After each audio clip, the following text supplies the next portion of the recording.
Good evening, everyone. Thank you so much for being here. Welcome to the library. We're so happy to see your faces and at this in-person program, and welcome to all of you all in Zoom land. Today's program is with author Dante King. I'm Shauna Sherman, manager of the African American Center, and I'm so thrilled to be welcoming Dante into this space to share his new book, The 400-Year Holocaust. I first met Dante when he was a trainer at the city's DHR department, and his presentations were on point, cataloging anti-Black racism in the United States, so much so that there were sometimes the information in them were tough to hear. But he was always there supporting us, telling us, it's going to get deep. So we also worked together again on the Black Employee Alliance, where his dedication to improving the workplace for Black employees in this city was very impressive. And he's always demonstrated a vast knowledge of our history. So it seems natural that he's come out with a book. And so I just want to give so much congratulations to Dante for publishing his new book. It's such a great accomplishment. Before we get started with our program, I want to acknowledge that we are on the unceded ancestral homeland of the Ramaytush Ohlone, who are original inhabitants of the San Francisco Peninsula and continue to live, work, and play here today.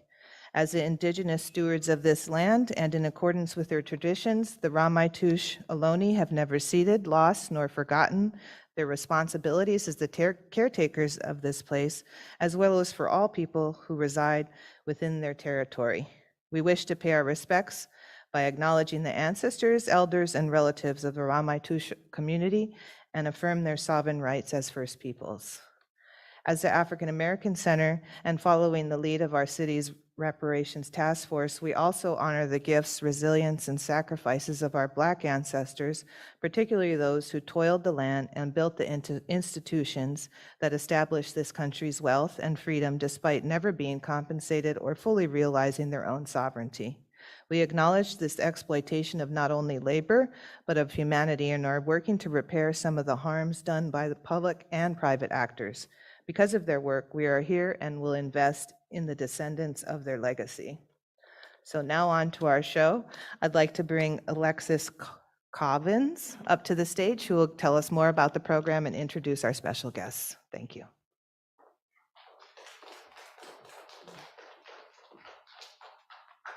Hello, everyone. Welcome to An Evening with author Dante King. My name is Alexis Cobbins. I'm the executive director of the California Preterm Birth Initiative and was first exposed to Dante's work when I worked for the city and county. And since my transition over to UCSF, he has been instrumental in helping us advance the work of Black maternal health at UCSF. And we are extremely grateful to the public library for hosting this event. I'm going to read Dante's bio. Dante King is a native of San Francisco. He's the author of The 400-Year Holocaust, White America's Legal, Psychopathic, and Sociopathic Black Genocide, and the Revolt Against Critical Race Theory. Dante is also a historian, scholar, thought leader, facilitator, and coach. Dante has worked and consulted for more than 15 years as a human resource management professional, specializing in the implementation of anti-racist practice and organizational development and change. Dante was previously deputy director for the San Francisco Department of Public Health, where he led the development and implementation of workforce and health equity policies and programs. Dante has consulted and led anti-racism courses for Stanford Medical School, Johns Hopkins, and currently teaches a course through UCSF School of Medicine called Understanding the Roots of Racism and Bias, Anti-Blackness and its Links to Whiteness, White Racism, Privilege, and Power.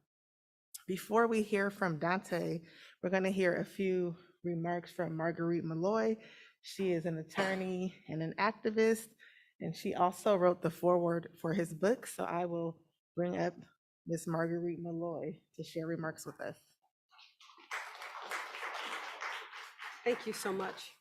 Thank you so much. First off, I'm delighted to have the opportunity to introduce Dante. He is a warm and centered spirit. He is my friend, and he's a comrade. And it's my pleasure and my honor and my privilege to introduce him to you a little bit more personally than to read his bio. I do this because I think that if we can center ourselves for a moment or two and think about why we decided to come tonight, what we hope to hear, what we hope to learn, what we hope to be exposed to, I think that that would help us all be very present for the moment, because this is going to be an experience. This is not going to be the traditional lecture where you hear a lot of information that one day you hope you can use, or a lecture where you hear a lot of information and hope that one day you'll get a chance to follow up on that. This is an opportunity for you to look at yourselves, to look at the communities in which we live, to look at the institutions and the systems in which we work and play and recreate and leisure and love. This is an opportunity for you to look at yourselves and to recognize that the stories we've been told, the history that we've been offered, that's not the whole story, that there's so much more to the existence and the experiences and the trauma and the pain and the anguish and the lives and the loves and the hearts that we've all experienced, particularly as Black people in this country. But also what Dante does is helps us realize that the things that we've experienced, the pain, the trauma that we've experienced, is a stain on everyone. People who are not Black, people who have not experienced the exact trauma or pain, but it's a stain on this country. It's a stain on the world, because you know the United States leads the world in so many ways. So I'm hoping that you will open your hearts and your minds and be very present today to hear from someone who has really become a scholar, who's lived a life that has drawn him to this work, and a life that has drawn him to be an educator and to share this, because so many of us know things and don't share what we know, or know things and hope that if we share them, oh my goodness, what will people think? As I was on the ferry on my way over today, someone asked me what I was coming over to do. And when I told them I was coming to do, you kind of saw the head turn, like, okay, I guess I don't want to talk about that topic. So many of us have information, have experiences and knowledge, and we don't want to share it. But Dante has devoted his life, his presence, his being, to sharing, to educating, and to helping us all realize the impact of anti-Blackness in this country. So it's my pleasure and my honor to introduce my friend and my comrade, Dante King.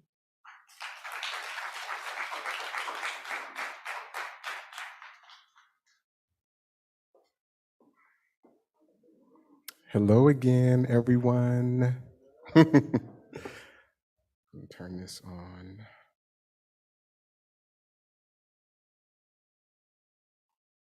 Hello, testing. Hello. All right, there we go.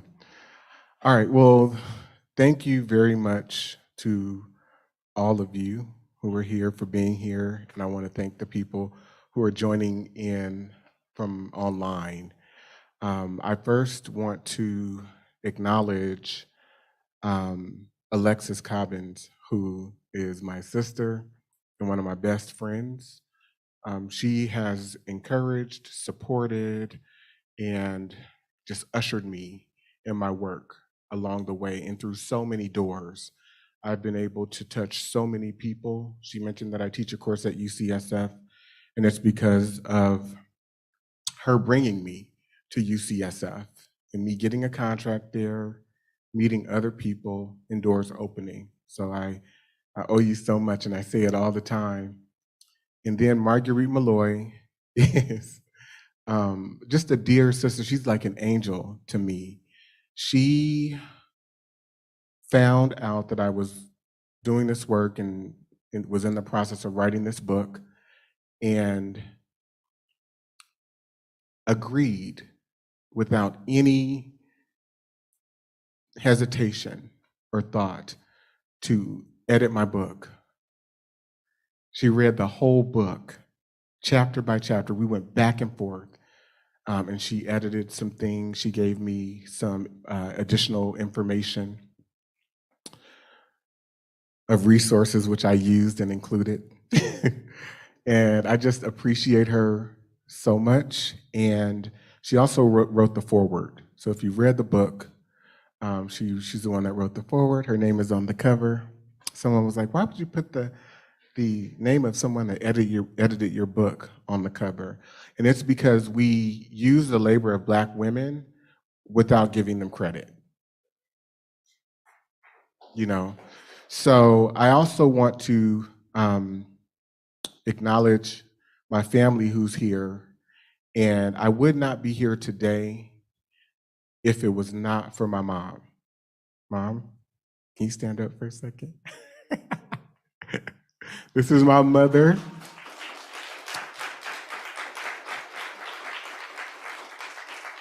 Deborah King Cooper, and she has just, we underestimate or we undervalue how much nurturing and love and support, mental reinforcement, affection, what that does in terms of building someone's confidence. And at every turn of me either being scared or fearful, my mother has been there. She's been my best friend. And I'm not a religious person. She is my religion. I say that because I worship the ground that she walks on. My mother, I would wake up to notes on the mirror with my mom writing. She'd have to leave for work, and there would be a Post-it note on the mirror without fail almost every morning, good morning and hello, my beautiful and wonderfully made son. I've saved many of them because when I think about it, it just brings me to tears. But whether there were challenges in school or in my employment experiences, she's just been right there. And so I could never thank you enough. I can never repay you, and I adore you. I also want to acknowledge my brother who's in the back, Dewan King. He's just my best friend. Marcel Walker, who's here somewhere, that's my little brother. Dewan's older. I want to say thank you to my auntie Lynn, who's here, my mother's sister. They're road dogs. They go everywhere together. You won't see one without the other. And I lastly want to say thank you to my dad, my father, who's back there. Really short note about that. My dad and I were not close or haven't been close. He's always been in my life. But there were some things that I didn't understand about him, and I didn't understand his life. And this work that I do, understanding the ways in which white people have established a culture that vilifies and is treacherous against Black men, and especially Black men who are masculine, and have the ways in which this culture has been designed to exploit us. I had not humanized my dad's experiences. And once I was able to do that and really see him as a person and say, oh my God, this is what you were navigating as you grew up in this racist world as a Black man, my heart just opened for him. And so I just want you to know I love you with all my heart. I really, really do. And lastly, thank you to the San Francisco Public Library for hosting this event. Thank you to Shauna Sherman, my dear sister, who was just a rebel in a lot of the things that we were trying to do within the Black Employees Alliance. Kimberly Cox, who also is a part of that group and just there every step of the way as we try to change and improve circumstances for employees in San Francisco. So with that said, I'm gonna go into some of the content and we'll get started with the program. My work, and I say this in my book, I wrote my book for Black people. I wrote my book inspired by many other authors, the likes of James Baldwin, the likes of W.E.B. Du Bois, the likes of Dr. Joy DeGruy, Angela Davis, and so many other authors and literaries who have either written papers and or published books on this topic. And so I see my book as an additional contribution to a conversation that has been ongoing for centuries. I'm just adding to it in a different way. But I wrote my book for Black people and anyone who wants to understand and who cares about what Black people have endured and what we still endure ongoing in this country. I also wanted to ensure that I used a framework that challenged white supremacy at its core in the way in which racism, which is a very ambiguous term, is discussed in the mainstream. You know, people name, oh, we're dealing with racism. No, we're dealing with anti-Blackness. And so just as much as this country was built to celebrate, uplift, and use Eurocentricity as the standard, this country was also developed in ways that not only exploited Black people, but it created a cultural orientation, behavioral orientations, where people have been programmed to mistreat, to abuse, to undervalue, to see Black people and think of and deal with Black people as less than. And it's deeper than implicit bias. It's a psychology. And so the reason I use the terms white America's legal, psychopathic, and sociopathic Black genocide, because when you begin to understand the actions that were taken to shape culture, you will see that it's diabolical. So I'm going to go into this. I've simplified this definition of anti-Blackness. So anti-Blackness is a white American legal, social, cultural, economic, institutional value and belief system. It involves the deprioritization of humans labeled as Black people, as well as the criminalization, hypernegativity, hyperscrutiny, and negative positioning of Black people and or Blackness through all aspects of American life. And so anti-Blackness, since it is cultural, we experience it mostly and mainly by white people because it's just innate for them. Because everything in this country, whether we are discussing language, whether we're discussing the way that we dressed, whether we are looking at the way that we expect someone to show up and present in terms of whether their hair is neat or combed, or they're well-spoken or articulate or intellectual or smart, has all been framed through a white Eurocentric measuring rod, okay? At the same time, because traditionally, Black people were coming from a different linguistic orientation, so we sounded differently when we spoke. You know, our hair texture and all of these things that are cultural affects and specific to us, because they weren't seen as acceptable, and through a lot of force and domination, we've been made to conform and assimilate into this culture, just like every other non-white group. But the significance of anti-Blackness is that we experience it from white people, but we also experience it from Asian people who don't understand how they have been programmed in this way. Many of them don't. We experience it from Latinx, Hispanic people, and we also experience it from Black people who are looking at us to present like white people have designed that we should be showing up in every way. So some examples that I go to, and some of you that are familiar with my work may have seen some of these. So this is the 1600s, right?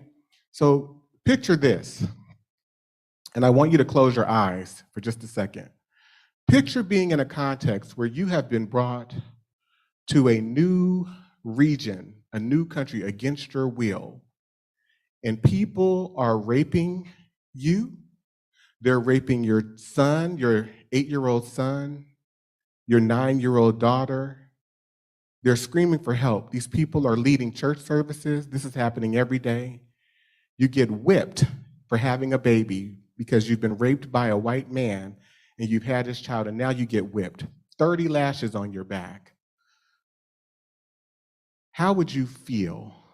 Think about the emotions that would come up in your body.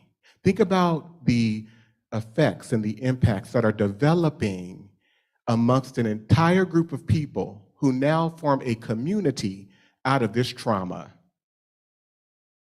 All right, you can open your eyes. So you start fighting back. How many of you would fight back by show of hands? You have nothing to lose. And so because you start fighting back, you start resisting the forced labor, you start resisting the trauma and the atrocities that are being inflicted upon you, the people who are in charge, and they are responsible for designing the white American legal system, they begin to create laws. And some of the laws are Casual Killing Act. They say, whereas the only law enforced for the punishment of refractory servants resisting their master, mistress, or overseer cannot be inflicted upon Negroes, nor the obstinacy of many of them be suppressed by other than violent means. So because Negroes are being stubborn, they're not going along with the terrorism, we need to use stronger force. Be it enacted and declared by this grand assembly, if any slave resist his master or other by his master's order correcting him, and by the extremity of the correction should happen to die, that his death shall not be accounted a felony. But the master or that other person appointed by the master to punish him, now this could be another black person that we put in charge, an Indian person, a white person. So it's training everyone to be able to degrade and denigrate black people. So it says the person shall be acquitted from molestation, since it cannot be presumed that premeditated malice, which alone makes murder a felony, should induce any man to destroy his own estate. So because we see these people as property, because they are seen as property by white people, we're going to give white people the benefit of the doubt. They would chastise them, but they would never want to kill them because they would lose an asset. So we're going to create a culture that absolves you of killing black people. That's 1669. Here's 1680.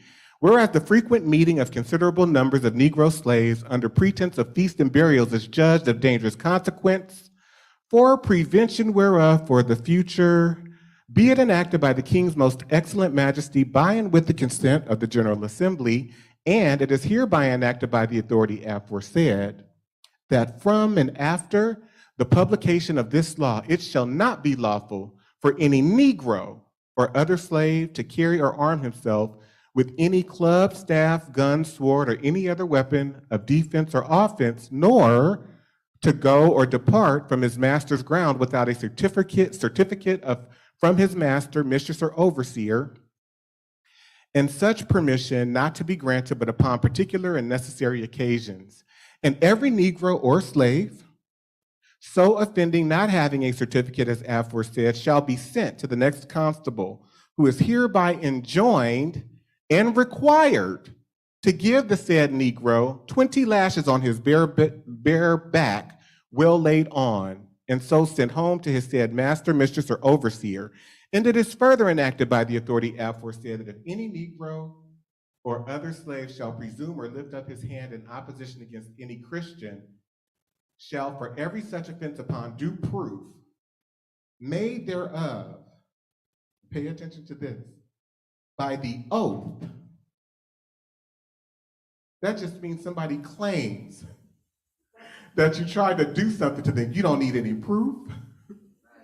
Because they are white, they're telling the truth.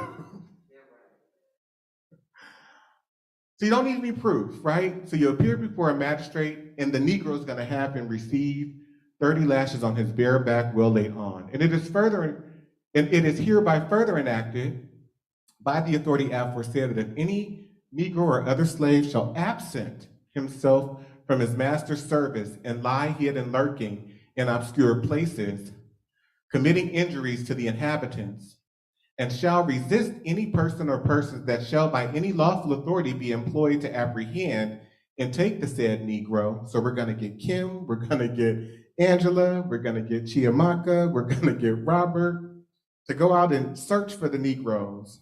And if they happen to kill them, it's okay. Because it shall be lawful for such person or persons to kill the said Negro or slave so lying out and resisting, and that this law be once every 6 months published at the respective county courts and parish churches within this colony. So we're going to have prayer. We're going to hear from our soloist. And now we have an announcement that says, if Negroes invoke or evoke any type of fear or threat to you, you can report it, and they're going to get 20 to 30 lashes on their bare back.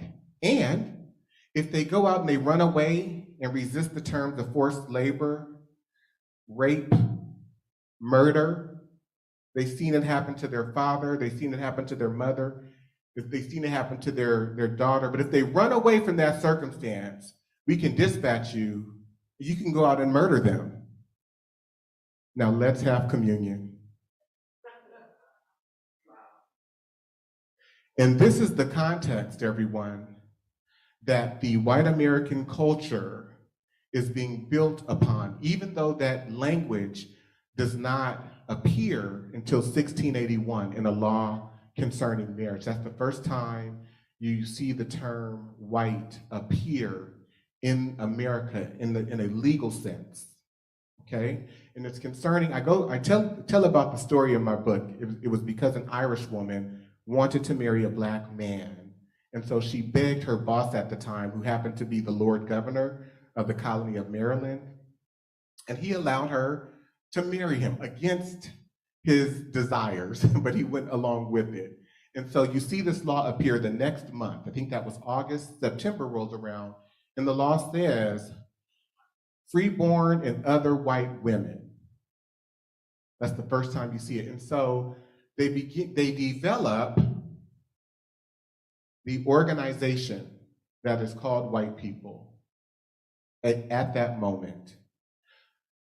So a lot of people, when they talk about anti-Blackness or racism, we talk about what's been done to Black people. But I want you to consider this.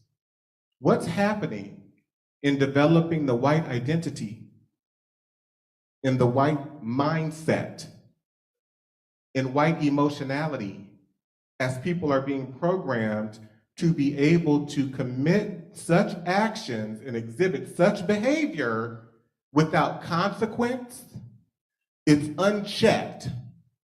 And this constitutes, you have Christian people doing this. This constitutes, and I want everyone to say this with me, white morality. It's moral to do these things. So you go on to 1705, and this is part of a statute that's packaged that includes a lot of the laws that have been established in Virginia during this period. These examples are from the colony of Virginia. It says, and if any slave resist his master or owner or other person by his or her order correcting such slave, and shall happen to be killed in such correction, it shall not be accounted felony, but the master, owner, and every such other person, everyone say that, and every such other person, so giving correction shall be free and acquit of all punishment and accusation for the same, as if such accident never happened. And now we're going to clarify some things, because, and this is the part that I want everyone to understand. This overemphasis on the institution and predicament of enslavement. There is an overemphasis on that. I don't want to undervalue or speak less and downgrade what people experienced, but I want you to pay attention to the language in this statute. And also, if any Negro, mulatto, or Indian, bond or free, bond or free, shall at any time lift his or her hand in opposition against any Christian not being Negro, mulatto, or Indian. So who are we talking about? Yes, because by this time, in the mid-17th century, around I go to a court case in 1767, and also legislation in 1767 that basically said we can now convert Blacks and Indians to become Christian and prior to that year, prior to this law, it was illegal for Christians to be enslaved. But they made it legal so that baptism didn't change the condition of freedom or bondage. So we can baptize these people, they'll be Christian and remain enslaved. Okay? So they're now distinguishing and making distinctions between which Christians can do harm to which Christians. If you're black, you can do harm to a black Christian, that's fine. You can have that infighting. If you're Indian, you can fight a black person or Christian. That's not protected under this law. The only people who are protected under this law is white people. So, for every such offense proved by the oath of the party, there goes that word, oath, receive on his or her bare back 30 lashes well laid on, cognizable by a justice of the peace, for that county wherein such offense shall be committed. 30 lashes of this, it's training black people, free or enslaved, to have a deference to any and all white people. So let me ask you, and you can just turn to your neighbor and answer this question. Which white person would you trust?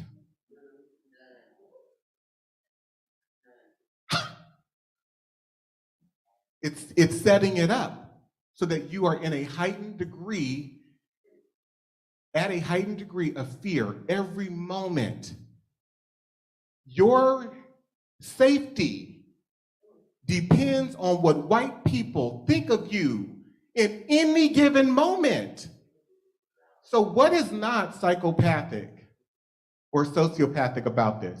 Then you get to the 18th century, and they codify it's sanctioning color as the main condition of what we're looking at. So this is the Negro Act of South Carolina, 1740, and they say, Section 1 declares all Negroes and Indians to be slaves. Free Indians in amity with this government, Negroes, mulattoes, and mestizos who are now free, accepted. So the people who were alive at that point, if they were free, they remained free. But everyone else coming into the colony, anyone that's born into it, you're gonna be a slave if you're black or Indian. But here's the pivotal piece. And take out your phones. I'm gonna have you take out your cell phones. Section 2. Under this provision, it has been uniformly held that color is prima facie evidence that the party bearing the color of a Negro, mulatto, or mestizo is a slave, but the same prima facie result does not follow from the Indian color. Everyone type in, kiddo, I love you. Okay, that's my aunt. Oh my God, that's my dad's sister. Okay. Everyone type in Prima, P-R-I-M-A, space, facie, F-A-C-I-E. What do you come up with? Who said that? Can you say that again? At first sight. So anyone by sight who looks black or that they're mixed with black is a slave. Okay, so in 1855, the Missouri a court in Missouri, gave this instruction to a jury where a young black female who had been with this white man since she was 8, he started raping her at 14. She had bore 2 children by him. She had bore 2 children by him, and she was pregnant with a 3rd. And he continued to rape her through her pregnancy. And so someone agreed to represent her. Her name was Celia. And she warned him, if you continue to do this to me, I'm going to kill you. She told his daughters that she was going, if they didn't keep him away from her, she was going to kill him. How desperate do you think she was? How desperate must one be? Being raped, having children, and continuing to be raped through your pregnancy. You know nothing but trauma. And the reason that I take this approach in my work is because when we are taught history, because white people have detached their emotions from humanity, we learn history that way. And so we don't humanize the experiences of Black people and or understand and uplift what they went through. And instead, we say ignorant things like, oh, our ancestors will be so proud. No, they won't. No, they wouldn't. They didn't want to go through this. That's crazy. They didn't want to be here. They would not be proud. That's ridiculous and it is delusional. So he gave instruction to the jury. If Newsom was in the habit of raping the defendant, who was his slave, and went to her cabin that night, on the night he was killed, to rape her, or for any other reason or purpose, and was struck with a stick in the doorway and she happened to kill him, it's murder in the first degree. So they convicted her of murder. The jury sentenced her to death, and they appealed it to the Supreme Court of Missouri. The state Supreme Court refused to overturn Celia's conviction, but her execution was delayed long enough for her to have the child, and then she was hanged, and the baby was stillborn. Can you imagine what type of anxiety, cortisol must have been running through this young girl's body? She couldn't even bring a healthy child into the world because she was scared that she was going to be murdered. We have to humanize the experiences of our ancestors to understand what it is we're going through now. And we have to stop with the traumatic approach of you'll get over it. It's not that serious. You can't live there. No, we need to create spaces where we can talk about our traumas, where we can try to come together to build community, to organize against these racist systems and people that we have to deal with every day, every week. Because people say, well, Black people are resilient. No, we're not. We're just dying earlier because we're holding the trauma in our bodies, and we get so angry, it results in sweat running down our back. It results in with us going home at night because we're not speaking back to the people who are inflicting the pain. We're going home to get on the phone with our best friend and give it to them for 2 to 3 hours. How many of you have done that? Can't sleep. And then you die at 60. And go, oh, but Black people are so resilient. George v. State, this is the Supreme Court of Mississippi, 1859. They considered whether a trial court sentence of death for a Black male slave raping a 9-year-old girl was a legal sentence. The court concluded that the male slave could only commit rape upon a white woman. Here's what they said in the transcripts. The crime of rape does not exist in this state between African slaves. Our laws recognize no marital status between slaves. Their sexual intercourse is left to be regulated by their owners, who can also rape them without any recourse or responsibility. The regulations of law as to the white race on the subject of sexual intercourse do not and cannot, for obvious reasons, apply to slaves because their sex is promiscuous. So because Black women are promiscuous, they can't be raped. And this is a Supreme Court ruling. Florida, this is 53 years after slavery. And they say in this ruling, the Florida Supreme Court, that because Black women are immoral, essentially, that they can't be raped. What has been said by some of our courts about an unchaste female being a comparatively rare exception is no doubt true where the population is composed largely of the Caucasian race. But we would blind ourselves to actual conditions if we adopted this rule where another race that is largely immoral constitutes an appreciable part of the population. McWhorter v. State, Alabama, 1953. They determined you can use the race of a person to determine whether or not they're a rapist. In determining the question of intention, the jury may consider the social conditions and customs founded upon racial differences, such as that the prosecutrix was a white woman and the defendant a Negro man. So because he's Black, he's a rapist. This is legal precedent. Legal precedent. My mother's mother was born in 1919. Her mother was born in 1889. My mother was born in the 50s. And these are the conditions and the circumstances that they had to look out for, that they had to navigate through. And then we say, well, why don't these students do as well as these students? Because we are expending 60% of, if not more, of our brain energy, of our emotionality on dealing with challenges that others in this context are not dealing with. The bar is much higher, and we are still expected to be great. It is a setup. It is a setup. And so you have Brock Turner, and this is not too long ago, 2016.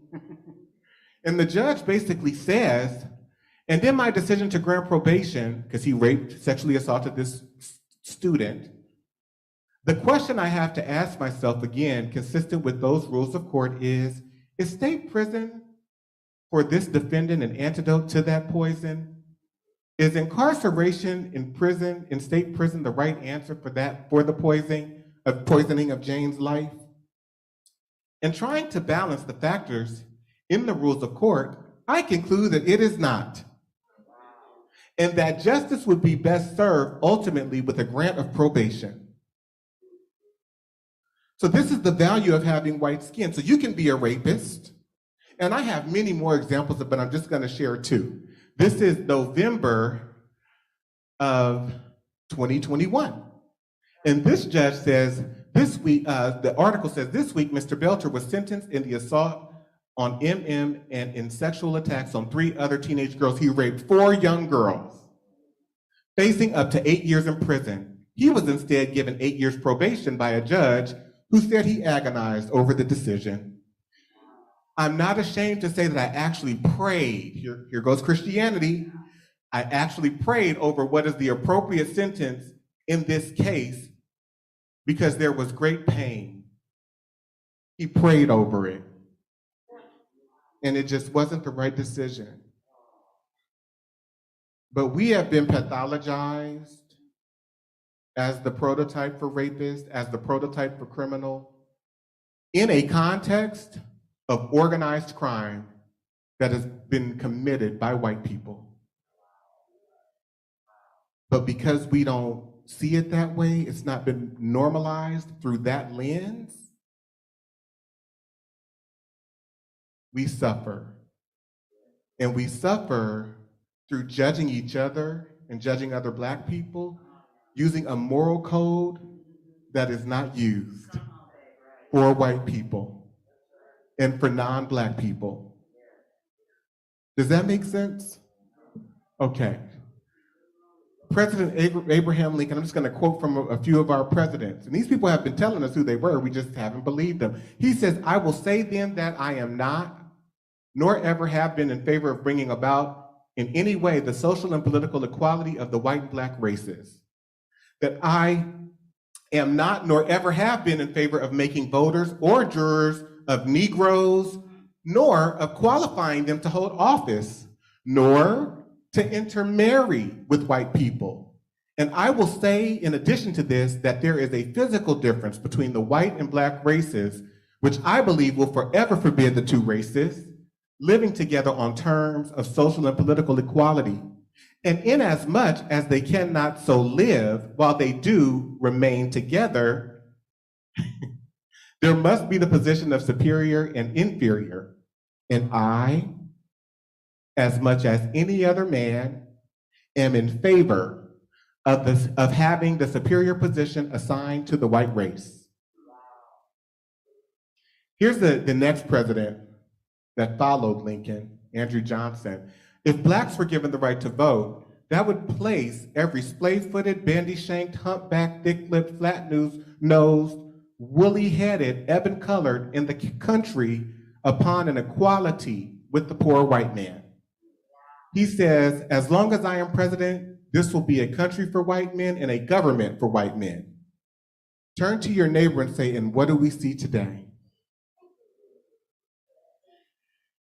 And then we say, oh, well, wow, we had a Black president. That was monumental. There's nothing monumental of using a Black face as a puppet and a sign of symbolism to advance and perpetuate an agenda of white supremacy. And because we only look at that as progress because we come from an orientation of lack and have low expectations.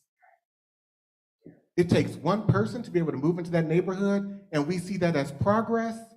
That's a tool of oppression.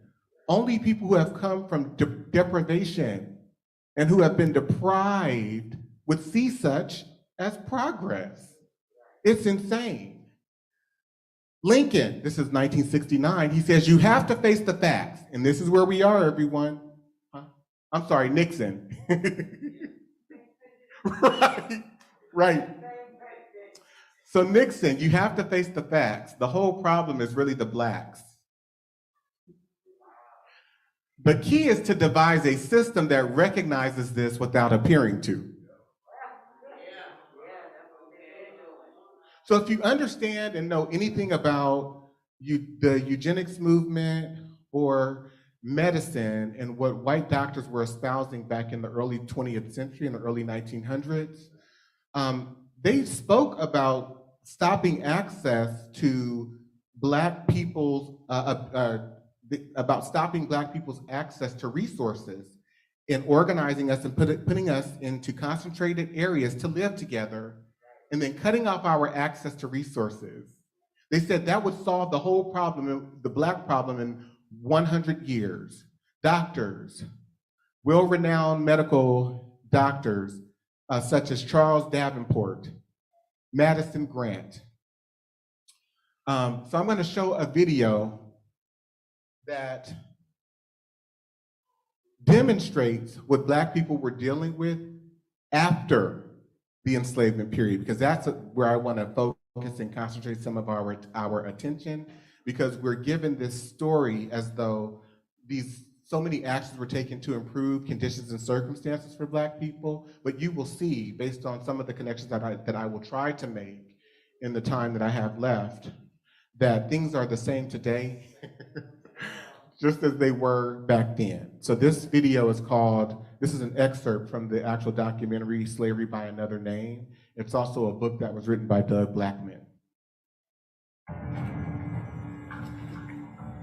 With the end of Reconstruction, the nature of both crime and punishment in the South changed dramatically.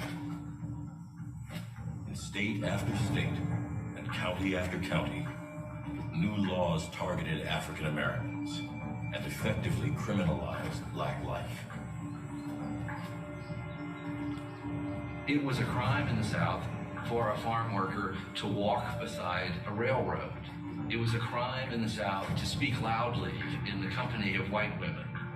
It was a crime to sell the products of your farm after dark. Anything from spitting or drinking or being found to be drunk in public or loitering in public spaces could result in confinement. So there was an over-exaggeration of African-American criminality during this time period. It's not to absolve all prisoners from having committed crimes, but there were many trumped-up charges. One of the most infamous set of laws to come out of this period were the pig laws, passed in Mississippi, Georgia, Florida, Alabama, enhancing penalties for what had been previously misdemeanor offenses to now felony offenses. In Mississippi, theft of a pig worth as little as $1 could mean 5 years in prison. In Tennessee, hard labor might result from stealing an 8-cent fence rail.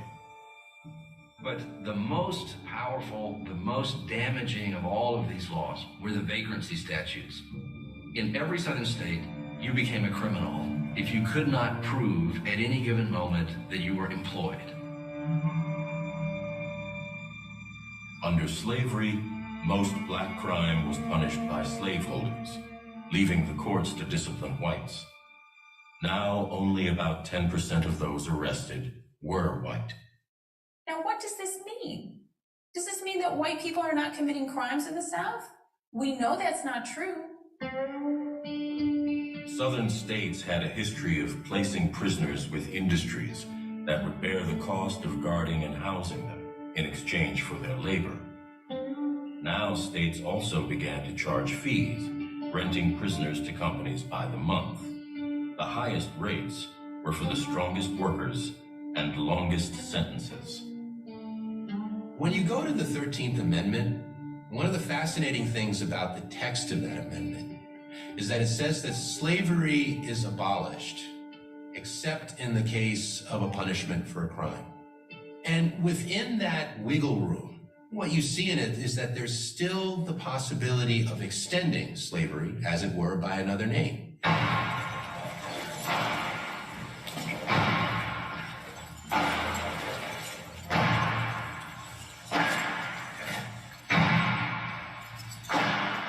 Well, it's early in the morning, baby, when I rise, well, The system was known as convict leasing. when I rise, well, it's early in the morning. It took time for the system of convict leasing to develop. It took time for the state to realize that prisoners, believe it or not, could be a source of profit. Once that revenue starts coming in, they're pleasantly surprised. This is new revenue we never had before. The state of Alabama earned $14,000 in its first year of convict leasing, 1874. By 1890, revenue was $164,000, roughly $4.1 million today.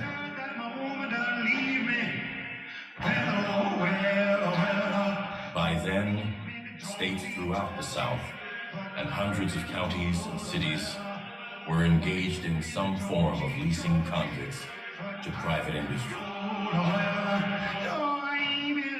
And it gave tremendous discretionary power for the private owner, either a landowner or a corporation or a coal mine, it could be any business concern, to do what they wanted with that African American. So I want you to have some discussion, just very brief. I'll give you 2 minutes with the person that's next to you or two people that are next to you, or find someone in the room. What are you taking away from this? Because the entire legal apparatus is shaping culture, and the agenda is not one that is centered on humanity and caring for people. It's transactional in nature. It's about money and power. And also, what Cheryl Harris says in a paper that she wrote in 1993, which I use in my work as well, there is an inherent need that is built into white identity and white culture, an inherent need to subjugate other people, to give yourself and your culture value. So the subjugation of Black people is necessary in order for white people to have someone to feel superior to. Does that make sense? W.E.B. Du Bois says in Black Reconstruction in America that the conditions were so strenuous and so bad that Black parents couldn't even control their own children. You have no self-agency, no communal agency. How is that different from today? So I'm going to give you 2 minutes to just, what are you taking away, just one thing, and just have some conversation based on what I've shared up to this point.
All right, if you hear my voice, clap once.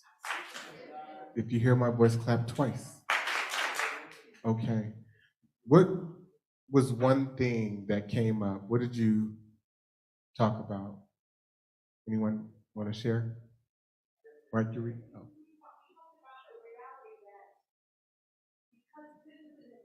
She's gonna bring you a mic. Thank you, Shauna. We talked about the reality that because businesses and industry might need labor at any given time, they simply needed to signal that to the city or to the state. And the state would then go pick up Black people. You spat on the sidewalk. You were out last night. You don't have a job. They would farm us for their own economic profit. And what that creates, not just the indignity of that, but then white folk in that city or that state get to look at the prisons and go, none of the Black folk are in there. Yes. They must be criminals. So you begin to identify us as criminals. Yes. Because we are the majority in the prison, but in reality, we're the majority in the prison because y'all needed some labor. So it creates that environment that lists today that because you see the majority of us in the jail, we must be criminals. No, y'all need us in the jail. That's why we're in the jail. But we're in the jail and we must be criminals. Absolutely. And it reinforces that psychology in the white mind, in the Black mind, to everybody. There's nothing but Black people in jail. They must be doing something wrong. It's an implicit reaction. And these people, the key factor that I want you to take away is that they had at every turn and have at every turn the ability to change laws to fit whatever agenda they want. To Marguerite's point, oh, you spit on the sidewalk. If you cannot prove that you have a job, and I want to clarify one thing, if you cannot prove that you have a job that white people recognize as employment, then you're going to jail. How do you survive that context and stay healthy and stay sane?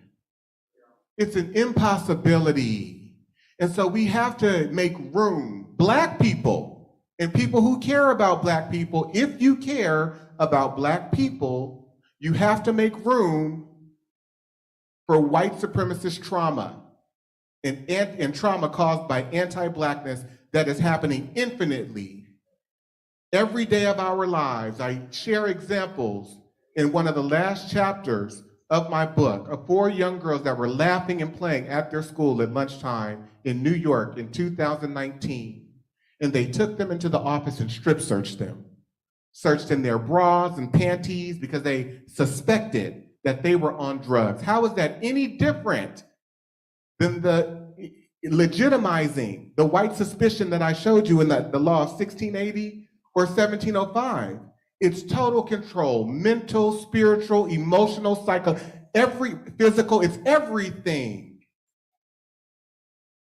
So in 1866, The Civil Rights Act declares all persons born in the United States to be citizens without distinction of race or color or previous condition of slavery or involuntary servitude. And any citizen has the same right as a white person, as a white citizen, to make and enforce contracts, sue and be sued, give evidence in court, and inherit, purchase, lease, sell, hold, and convey real and personal property. This is federal legislation. And things at this period, during this period, are not as they are now. And they're worse because you don't have a technology or a propaganda machine to show and demonstrate that states are not enforcing laws the way that Congress is writing them. Does that make sense? So Black people still face terror and discrimination because the same people that went to war on behalf of the institution of enslavement now have the power to legislate laws and make court rulings for the people that they were trying to maintain enslavement for.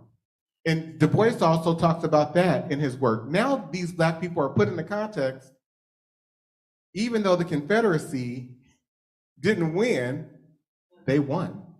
Because 95 to 99 Black people remain in the South until the early 20th century. Okay? So, you think progress. No state, this is the 14th Amendment, a few years later, no state shall make or enforce any law which shall abridge the privileges or immunities of citizens of the United States. Nor shall any state deprive any person of life, liberty, or property without due process of law, nor deny to any person within its jurisdiction the equal protection of the laws. So, we have citizenship, we're supposed to have equal protection under the law. But Dr. Wilson says, and this is for where we're going next, I keep trying to warn Black people, your security does not reside in civil rights laws. A law is merely writing on the books, and writing does not protect people. The law is only as strong as those who enforce it, and you've got the law written by your enemy and enforced by your enemy, which means that when the enemy decides to stop enforcing it, it's over for you. Or the enemy can decide to rewrite it. So you've got 1870 enforcement acts that are passed. This one prohibits people banding together or to go in disguise upon the public highways or upon the premises of another. Because who's disguising themselves at this point to commit harm? You've got it. You've got the red shirts, you've got the KKK. So they create legislation to try and protect Black people. The 1871 Act, which is known as the KKK Act, that also comes along and authorizes federal troops to protect Black people down in the South who are being prohibited from being able to enforce or act on their rights that they've been granted. So you've got this whole period of Reconstruction, right? You think things are getting better. So Crookshank comes along. The Colfax Massacre, 1873, where white people organize and they surround Black people in a meeting center in Colfax, Louisiana. And they shoot into the center, murdering approximately 150 Black people who were meeting to decide who they were gonna nominate to run for office. And they were also organizing so that they could enforce their right to vote themselves. What does the Supreme Court decide in 1876, once this case makes it up to the Supreme Court? That the 14th Amendment was not designed to protect individuals against the actions of other individuals. Okay? The Supreme Court overturned the convictions of the whites who were charged with conspiring to deprive those Blacks of their constitutional rights, including the right to vote.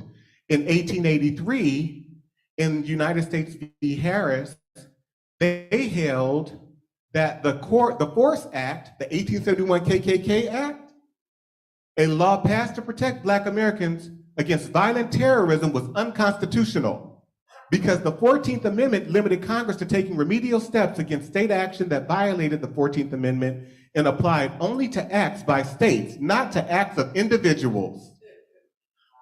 So what is this setting up as protections, as legal protections from white extremism are being dismantled by the Supreme Court? What do you think this sets up? For what? What does it set up white people to do? They are authorized to commit extremist violence against Black people, and it is being facilitated by the American government. The highest court in the land, people. This is major, because all you hear was so many Black people got lynched during this period between 1883 and the 1960s, or whenever they say the cutoff period is. It's still happening now. But this is reinforcing the orientation that it is okay to commit murder against Black people. It is the resurrection of the Casual Killing Act of 1669.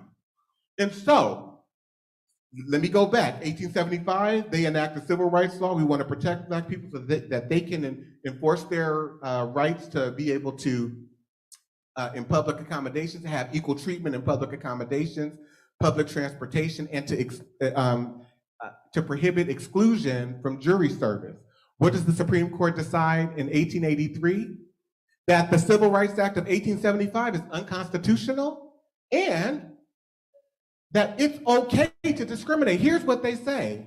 In the majority opinion, in the civil rights cases, Associate Justice Joseph P. Bradley struck down the Civil Rights Act of 1875, holding that the 13th Amendment merely abolishes slavery and that the 14th Amendment did not give Congress the power to outlaw private acts of racial discrimination.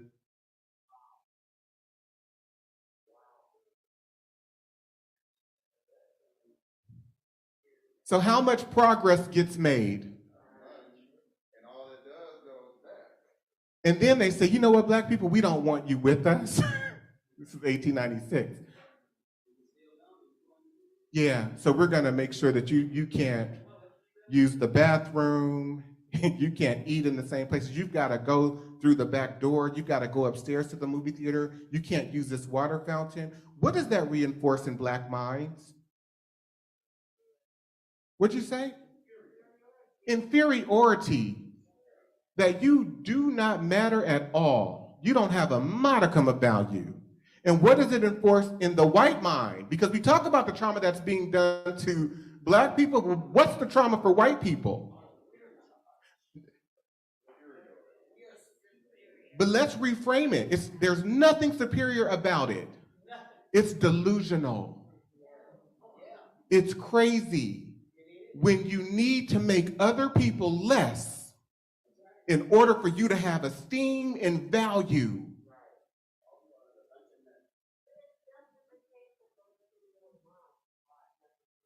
Hey, Cheryl. And Cheryl, in front of you, is that Carol? See, I know people by their profiles. Good to see you both. But what you said is justification?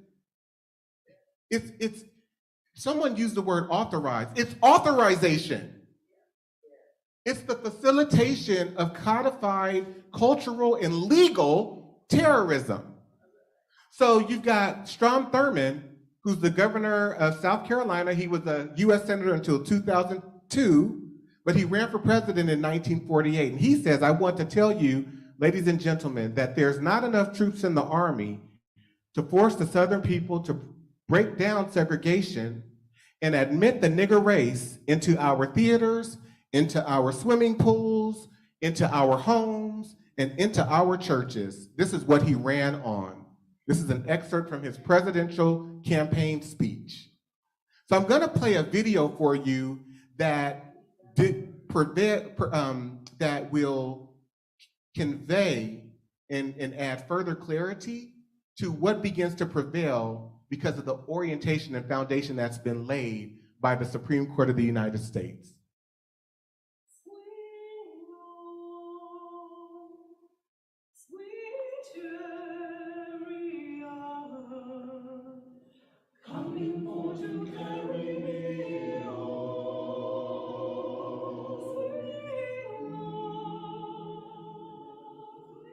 But a Black man or woman standing up for equal justice in 1892 was taking a serious risk.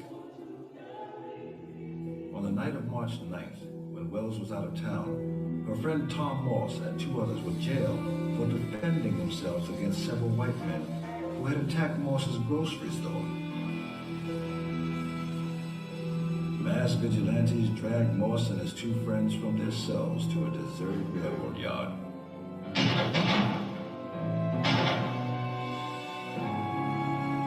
Before he died, Moss cried out, "Tell my people to flee. There is no justice here."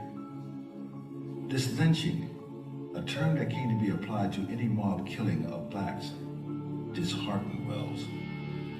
When she had come back to Memphis, she saw that the community was absolutely devastated, and so was she. No one knew quite what to do. But when she read those words, she said, this is going to be her mission as well. And she begins to tell Black Memphians, there is no justice for you here.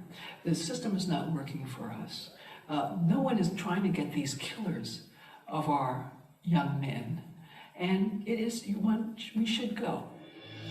And go they did. At least 6,000 Black Memphis residents would heed Wells's call to leave. It was the beginning of an exodus that in the coming decades would number in the millions. The murder of her friend also opened her eyes to who the true targets of the lynch mob were. When her 3 friends were lynched, she began to realize that even Black people, middle-class Black people, could be victims of that. And she talks about how until that happened, she had believed that those excesses, what she called excesses against the race, were only directed against those people who had perhaps done something to deserve it. This opened my eyes to what lynching really was. An excuse to get rid of Negroes who were acquiring wealth and property, and thus keep the race terrorized and keep the niggers down. Ida Wells is one voice that says that that these assumptions of Black people, that we can actually come to some negotiated settlement with whites in this period, is a false assumption. And that you have to fight. That the only way we're going to do it is to fight. Ida B. Wells would eventually leave Memphis for Chicago. There she began her crusade against the murder of Southern blacks, which she would continue for the rest of her life. But across the South, lynching continued.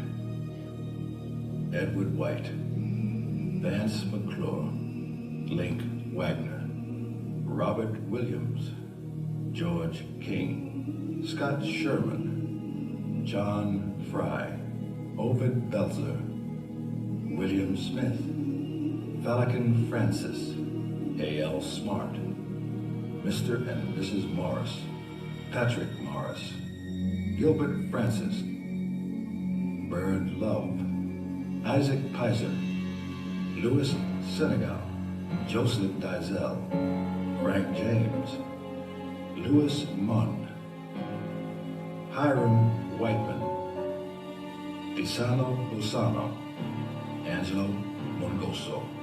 The tragedy today, I think, is a lot of people think they just harmed somebody, but a ritualized lynching was a part of the culture of the South with even religious and patriotic connotations. Think about this. Some white folk, if they had the time, dressed up in their whole army garb, their whole army uniform, to come out to a lynching. Racism reached a point, it was so dramatized, and so ritualized and codified in the laws and the practices, that it was the most normal, patriotic, the most religious thing that you could do is to worship segregation.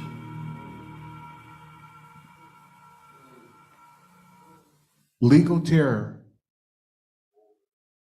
facilitated by one of the highest branches of government in this country.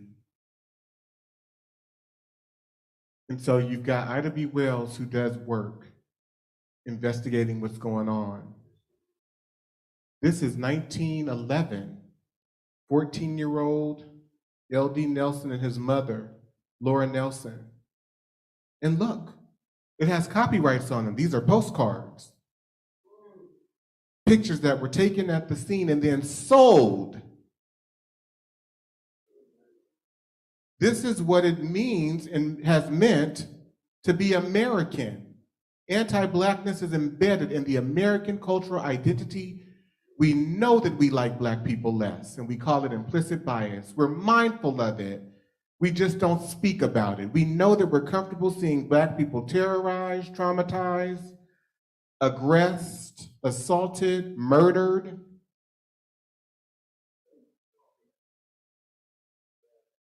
And look, we're gonna take a picture and pose with them hanging from the bridge. And as much as I want you to pay attention to the Black people who had to endure and suffer these atrocities, and their families who had to endure and suffer these atrocities, I also want you to pay attention to the white people who are gathering around and normalizing it. This is the barbecue we had last night. My picture is to the left with a cross over it. Your son, Joe.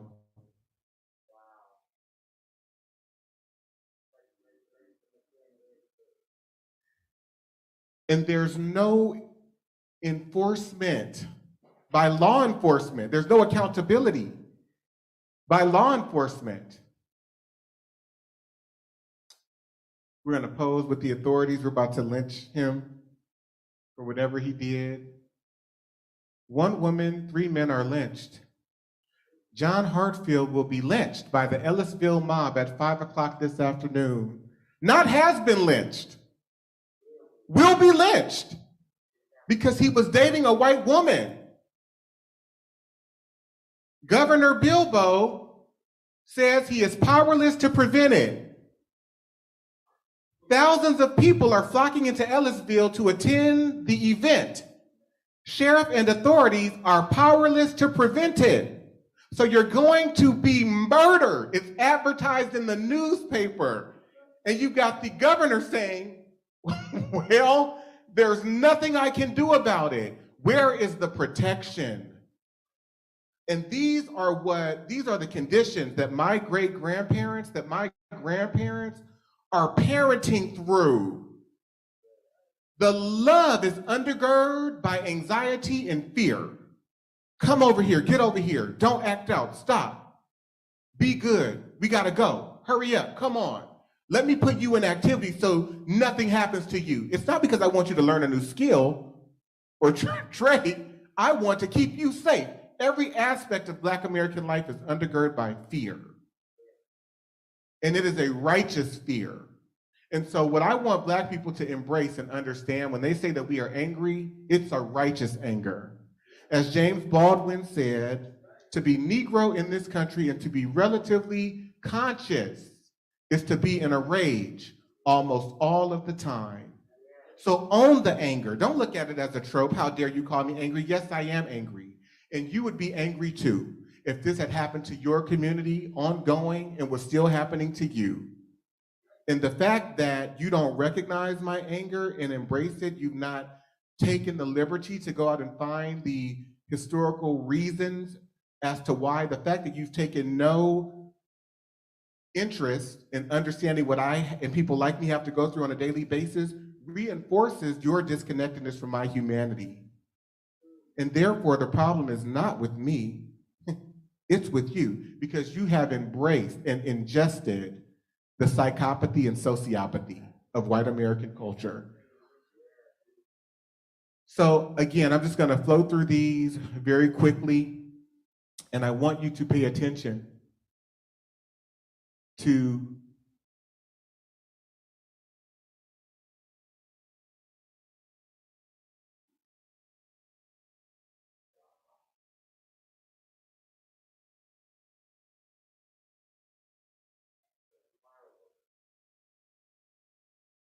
(1920) Minnesota. Abram Smith and Thomas Shipp.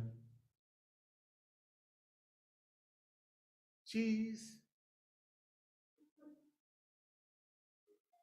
What about this is not psychopathic? facilitated legal, it's a legal psychopathic and sociopathic Black genocide, 1936.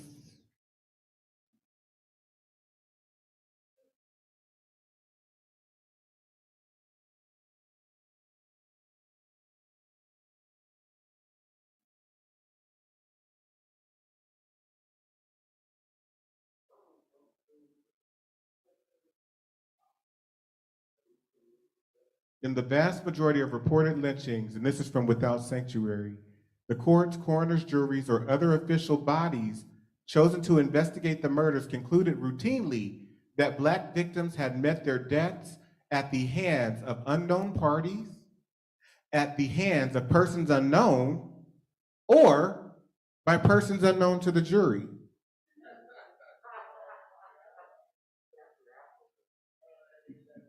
Not only did distinguished public officials at all levels of government hesitate to condemn lynching, but some also chose to participate in lynch mobs.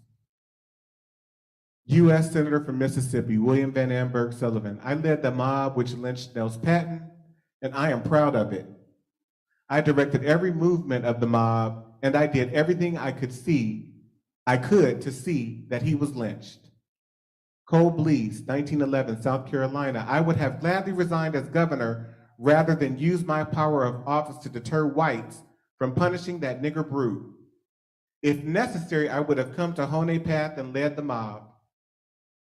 Governor Bilbo, 1948. I call on every red-blooded white man to use any means to keep the niggers away from the polls. And this is the environment that we're in, with descendants of people who have passed this cultural, psychological heritage on to their descendants, and with Black people who know nothing of our history and don't have this context to understand it in this way. The photographs stretch our credulity, even numb our minds and senses to the full extent of the horror, but they must be examined if we are to understand how normal men and women could live with, participate in, and defend such atrocities, even reinterpret them so they would not see themselves or be perceived as less than civilized. The men and women who tortured, dismembered, and murdered in this fashion understood perfectly well what they were doing and thought of themselves as perfectly normal human beings. Few had any ethical qualms about their actions. This was not the outburst of crazed men or uncontrolled barbarians, but the triumph of a belief system that defined one people as less human than another. For the men and women who comprise these mobs, as for those who remained silent or indifferent, or who provided the scientific, scholarly explanations, this was the highest idealism in the service of their race in preservation of their heritage. One only has to view the self-satisfied expressions on their faces as they posed beneath Black people hanging from a rope or next to the charred remains of a Negro who had been burned to death. What is most disturbing, and pay attention to this, about these scenes is the discovery that the perpetrators of these crimes were ordinary people, not so different from ourselves, merchants, farmers, laborers, machine operators, teachers, lawyers, doctors, policemen, students. They were family men and women, good, decent, church-going folk who came to believe that keeping Black people in their place was nothing less than pest control, a way of combating an epidemic or virus that, if not checked, would be detrimental to the health and security of the community. This is 1935 in Florida because he made a white woman feel uncomfortable. But I want you to pay attention to the background. This is 87 years ago. Whose grandmother? Whose grandmothers are these? Do not look at the Negro. His earthly problems are ended. Instead, look at the 7 white children who gaze at this gruesome spectacle. Is it horror or gloating on the face of the neatly dressed 7-year-old girl on the right? Is the tiny 4-year-old on the left old enough, one wonders, to comprehend the barbarism her elders have perpetrated? Reuben Stacy, the Negro who was lynched at Fort Lauderdale, Florida on July 19, 1935 for threatening and frightening a white woman, suffered physical torture for a few short hours. But what psychological havoc is being wrought in the minds of the white children? Into what kinds of citizens will they become?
So I'm about to close.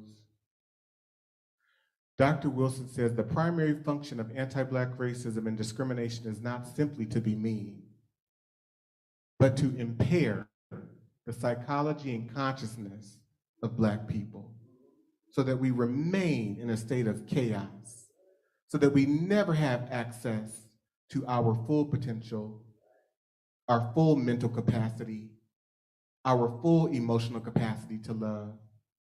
Because every day we're experiencing trauma, and then we come home when we don't have to pretend anymore, and we're taking it out on the people we love and don't even know it.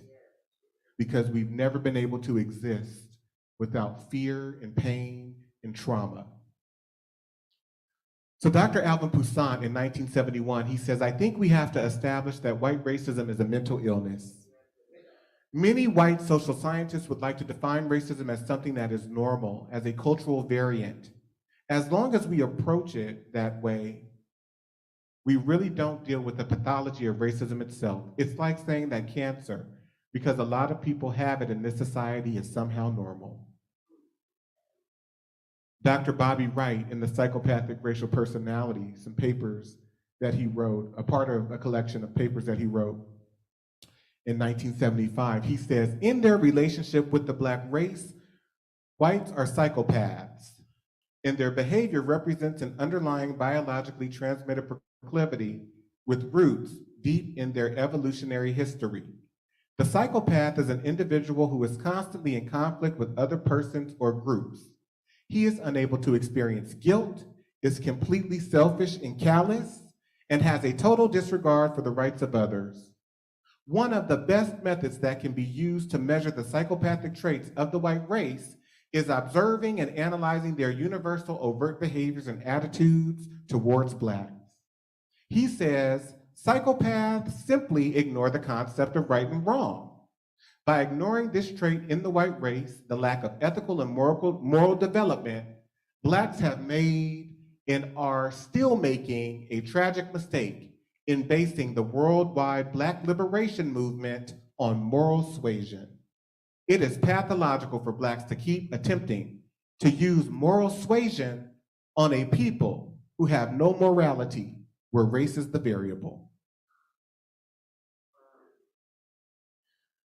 Lastly, second to last, Dr. Randy Borum, Department of Mental Health Law and Policy at the University of South Florida, he says, the transition into becoming a terrorist is rarely sudden and abrupt. What we know of actual terrorists suggests that there is rarely a conscious decision made to become a terrorist.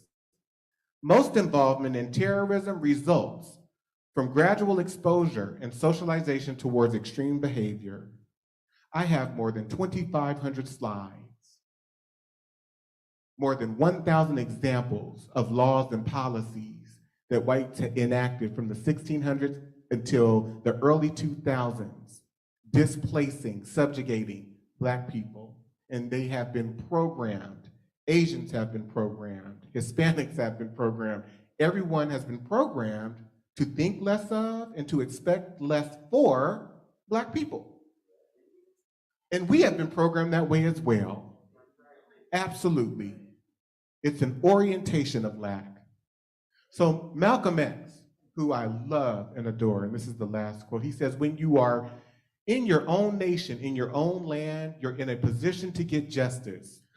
But when you're in another man's country, in another man's land, under another man's flag, under another man's government, and under another man's court system, you have to look to that other man for justice, and you'll never get it. And Negroes are the authority on that.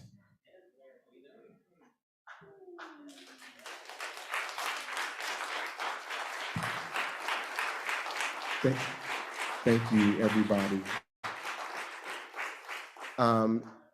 Any quick questions? I know we're over time, and I'm going to go out and sign books for maybe 30 minutes or so. Does anyone have any questions or thoughts that they would like to share before we? What?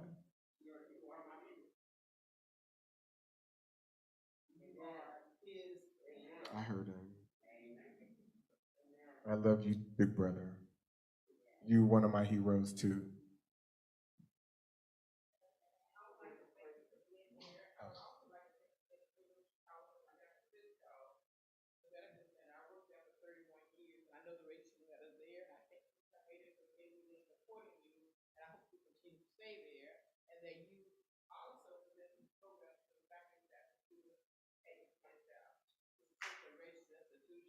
I didn't see Christ Cobb's name up there, but I was there 20-some years ago, working in the School of Pharmacy, which is a racist institution also still is. The School of Dentistry did not have any Blacks in their school at the time. We actually picked to get Blacks on campus at the time. We could have lost our jobs. We had some sensitive white folks that did help us to keep our jobs. We picketed to get more Blacks in the University of California. They would admit in one Black every 3 years to the School of Pharmacy. No Black in dentistry. They had about 2 Blacks in medicine at the time. So thank you for being there, and I hope you stay there, and I hope you get support. Thank you. What's your name? My name is Barbara Wilson. Barbara, thank you so much. I'm gonna try. I'm gonna try and definitely stay there. I also was just offered a professorship through the Mayo Clinic. So, but I really don't know, because even to present this, you all, I'm gonna leave from here and be up probably past midnight, because it startles me. I'm emotional and I can't come down sometimes. I've had to take prescription medication to be able to come down. Legalized rape. There's just no way I'll be able to reconcile this. So thank goodness I have a great therapist. Shout out to Latanya Top-Left. But it's also the stress of being Black every day and having to deal with anti-Blackness, and even delivering this work, being in rooms with people who won't ever do anything to change. And they're looking you in the face, telling you that you have toxic masculinity. It's a trope of white supremacy to minimize and diminish Black men who emote confidence, self-assurance, and/or masculinity.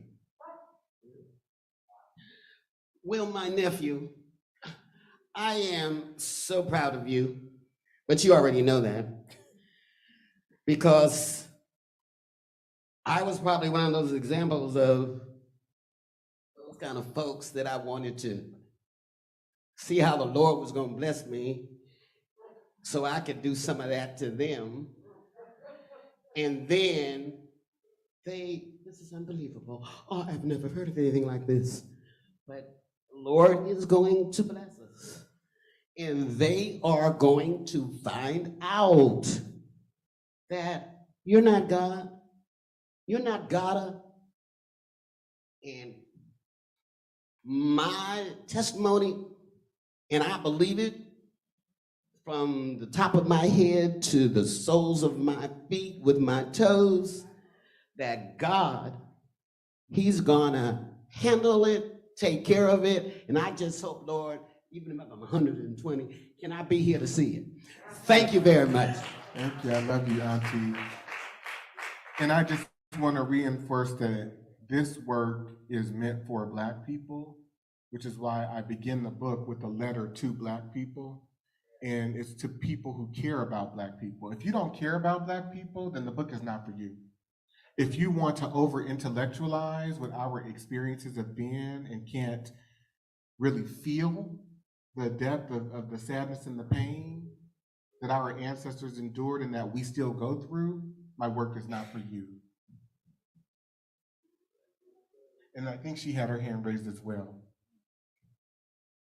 Sure. Oh, okay, so my thing is like, you were showing us the timeline of the different laws. And it seems like, you know, here today, all these laws that they have created, they found mechanisms to undo the laws in a way, to not, you know, how they're on the books, but there's other processes that they use. Case in point, redistricting. They're talking about silencing people's vote.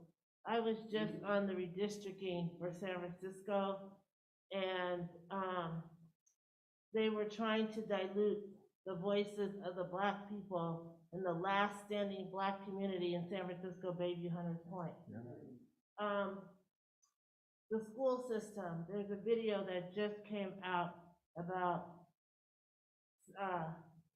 segregation in the San Francisco schools, right here in Bayview Hunters Point today. And it says in this video that I watched, the keynote speaker is from the school of the Haas Institute. I think it's called something else now, but anyway, that your socioeconomic, even though San Francisco is segregated, and it's been segregated, and the schools, they segregate kids by socioeconomic class, and if they're surrounded by all kids that are poor, the outcomes are damning. And they said they don't care how much, if you put 8 times the resources back in the school, it still won't make up for what is being, the harm that's being done. Right. So what I see today, they had laws like in the up until the 1940s saying that the state of California had its choice how they were going to educate Black children. They didn't have to educate them the same as white children. See, they have these things, they have these laws in the books, like you said, federally, but then they come up with these other things to legalize it. Just like when they got rid of slavery, then we became a resource for the jail. We were still slaves, but legally. I mean, the slavery was gone. Nothing changed. Nothing changed. And so this is what I see in 2022. I don't see anything changing. And it's not.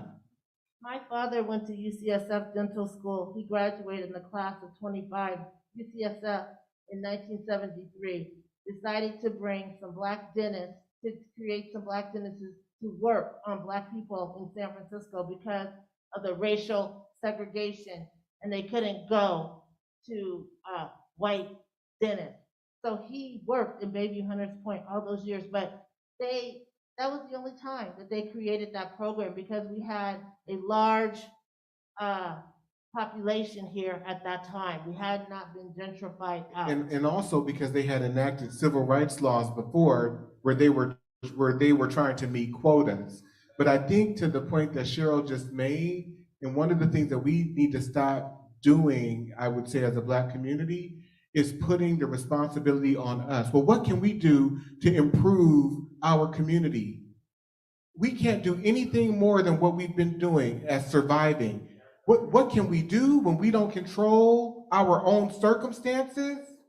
And when 10 of us who are more skilled, have more educational experience, have more positional, organizational, industry experience, apply for jobs, they're only gonna let 2 of us through because they can't have too many of us at the table? And then the question becomes, what are we going to do? In many cases, and I watched it, In working for the last organization that I worked, Black people were well beyond qualified, way more qualified than non-Black people in many cases. And then they would say, well, they're not the right fit, or we want to look at temperament.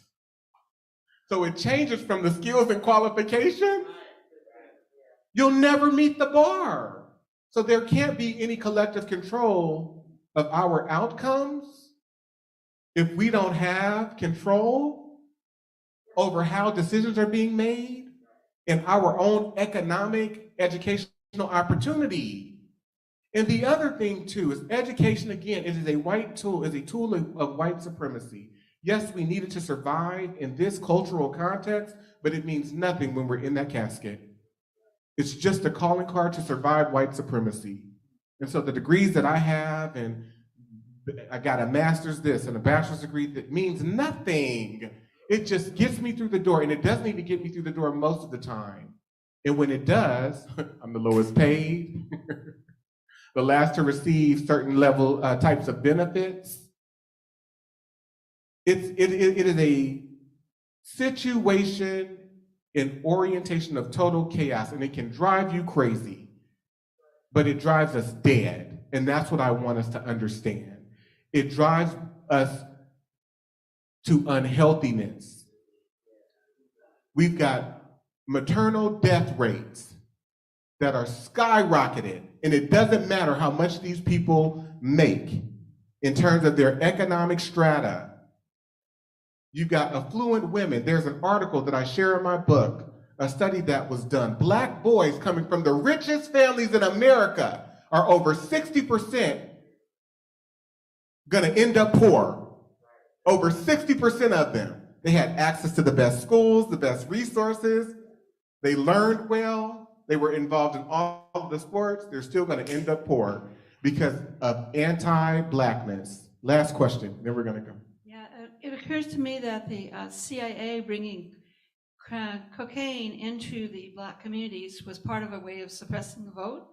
And I want y'all to be aware that there was a class action filed by 3 attorneys from the Bay Area, which got consolidated with other class actions in the Florida courts, where it was dismissed because the attorneys never even filed for discovery. Wow. And they're still practicing to this day in the Bay Area without any kind of, without being disbarred. They should have been disbarred. Wow. If anybody wants more information on that, I'm happy to give it to them. Thank you so much for saying that. And during that period, what people need to understand is the federal government was aware. There's a documentary on Netflix right now called Crack. Pull it up and watch it this weekend. And it's the first, and Michelle Alexander in her book, The New Jim Crow, she talks about the way in which not only did they bring it here, but then they criminalized it heavier than they criminalized powder cocaine, which was what white people were using. You got 5 times the sentence. And then the first time they introduced minimum mandatory sentences.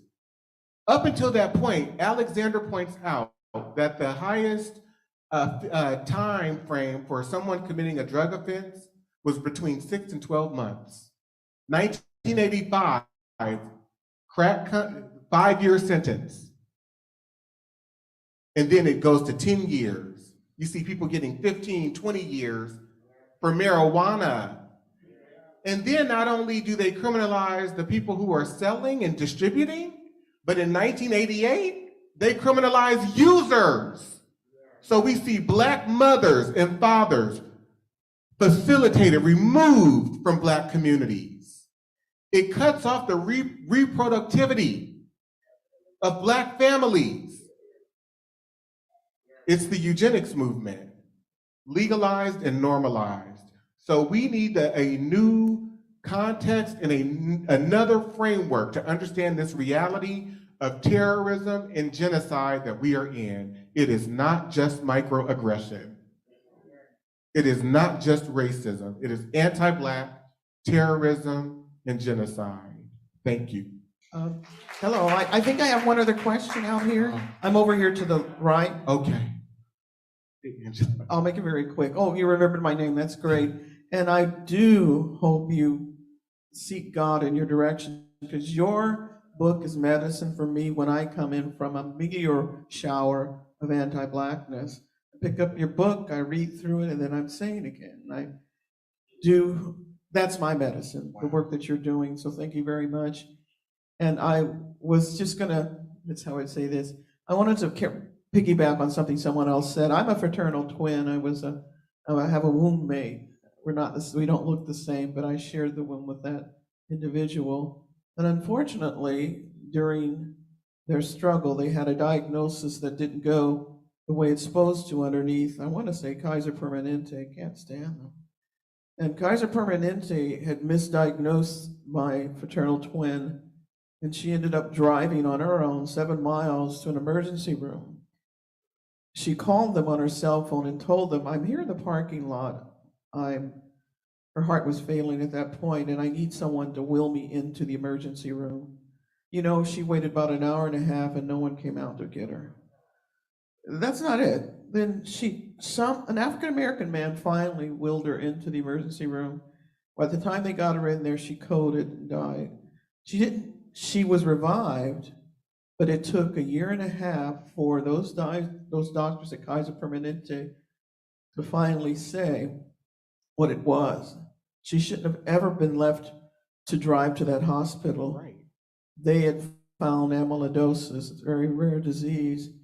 And when they found it, the doctors that had done the exploratory surgery, they had to put a pacemaker into her. You know what he said? When we challenged him, he said, why didn't you do the analysis then? And he said something like, it's not my fault. I wasn't supposed to do that. I mean, really callous, unprofessional. That's why Kaiser Permanente has that, you know, you have an agreement. You're not able to sue them directly. It's arbitration. And they're the first ones, when asked in the state of California who's going to help and participate in physician-assisted suicide, Kaiser Permanente raises their hand right away. Yeah. They are horrible. They are genocidal. Yeah, I agree with you. And I won't go into detail, but something pretty traumatic happened with me and my father, where it resulted in him being in the hospital. And he was at my house. And so I had full responsibility for him. I brought him home. They released him when they shouldn't have. He came home with me, and then I was unable to revive him. And so I had to call the emergency room again, and they came and picked him up and took him back to the hospital. And then when I went to get him, actually the first time I went to get him, I told the nurse, I was on the phone with her, I'm 3 minutes away, I'll be pulling in with an Uber, so just please wait with him outside, I'll be right there, because they had to bring him out due to the pandemic, due to COVID. I asked her to wait with him, and when I got there, he was sitting outside in one of those roller chairs with his shirt unbuttoned, incoherent. He was still high off the medication that they had given him. And I burst into tears ferociously. I was so angry. And well, I don't want to say what I thought of doing, but it really angered me. And so it's negligence in every aspect of our lives. And we have to be there for each other when we see it happening to one another, to call it out and to call attention to it, and to have the courage and the confidence to be able to call it out. But it's not easy. You have to be willing to risk something. I've left jobs because I wasn't willing to lay down for it. And I wasn't willing to lay down for it when it was happening to other people right in front of me. So you have to be willing to care and to stand up for not just others, not just yourself, but for others, and not be so self-absorbed, because that's the only way we're going to build community, and that's the only way that we are going to live healthier lives. We shouldn't have to take it home with us. Let's give it back to the people who are giving it to us in the moment, and let's find other people, like I have Cheryl, like I found Kim, like I found Marguerite, Let's do it collectively and together.